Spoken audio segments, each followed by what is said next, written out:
Denis Baupin pour le groupe écologiste. Merci, Monsieur le Président. Merci aux intervenants qui nous ont présenté leur bilan de la COP.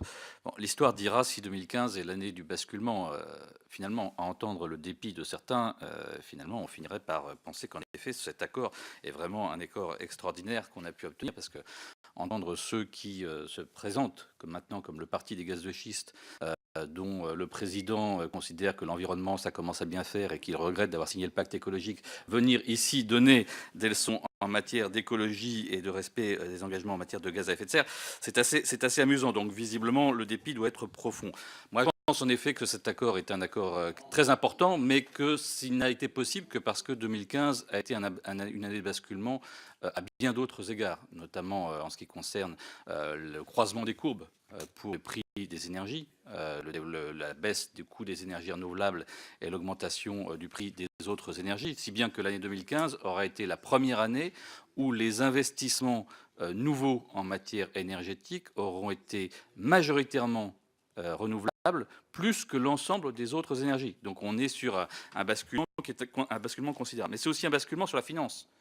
Quand aujourd'hui les investisseurs se posent des questions pour investir dans des centrales à charbon ou des mines de charbon parce qu'ils savent qu'il faudra une quarantaine d'années pour les rentabiliser, et qu'au vu de ce qu'on peut imaginer suite aux accords sur le dérèglement climatique, finalement, ces investissements ont peu de chances d'être rentables sur une quarantaine d'années, ça montre qu'il y a un basculement important dans la façon dont le monde de la finance le considère. Et forcément, ça a été un des éléments qui ont contribué à l'accord de Paris.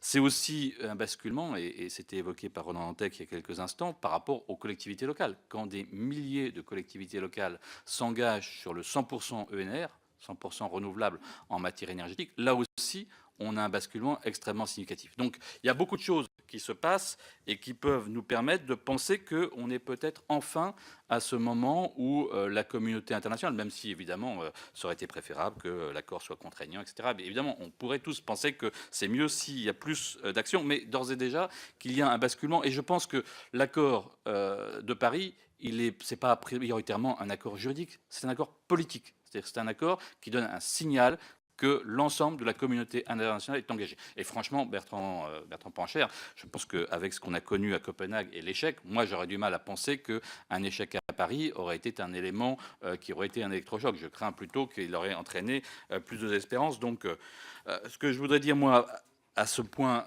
c'est que derrière, évidemment, c'est la mise en œuvre qui compte. Ça a été dit par certains, l'engagement européen doit être renforcé.